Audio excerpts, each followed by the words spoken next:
मेरे नौजवानों संभालो इसे।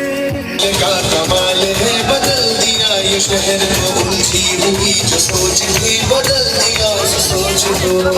जब लोग उठने लगे, जब लोग गिरफ्तार होने लगे, लोग गायब होने लगे, मेरे भाइयों मुझे रुस्वा कर देगा, मेरा नुकसान कर देगा। रोजाना खबरें यहाँ की, रोजाना यहाँ की, खुदा की कसम एक रब ने हमारे मुंह से हमने उस नारे को भी अब तब्दील कर दिया है कि हम आपस में डायलॉग किए हैं कि आज ये तय करो आने से पहले कि हमारा आज वो पूरे पाकिस्तान को ये यकीन दिला रहे हैं कि हमने अल्ताफ हुसैन को खुद से अलग कर दिया, लेकिन तैयार नहीं है। इसलिए अल्लाह ताला ने वो मौका हटा दिया अपने पास से, वो मौका चला गया अपने पास। ये तकारीर के भेजा कैसे निकाला जाता है इंसान का।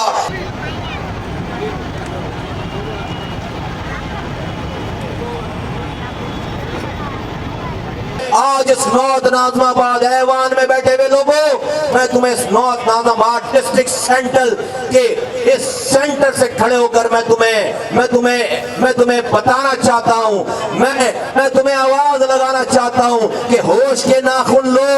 ये शहर लावारिस नहीं है, हमें इसके वारिस, हमारे पास ऐवान नहीं है, हमारे पास ये लोग हैं और ये कराची की सड़कें हैं। अब हम अपने बच्चों को इस तरह तबाह बर्बाद होता हुआ नहीं देखेंगे। बस हमसे गलती हो गई है, हमें अपनी नस्लों को कल नहीं, आने वाले कल नहीं, आज अच्छी जिंदगी देकर जाना है। आज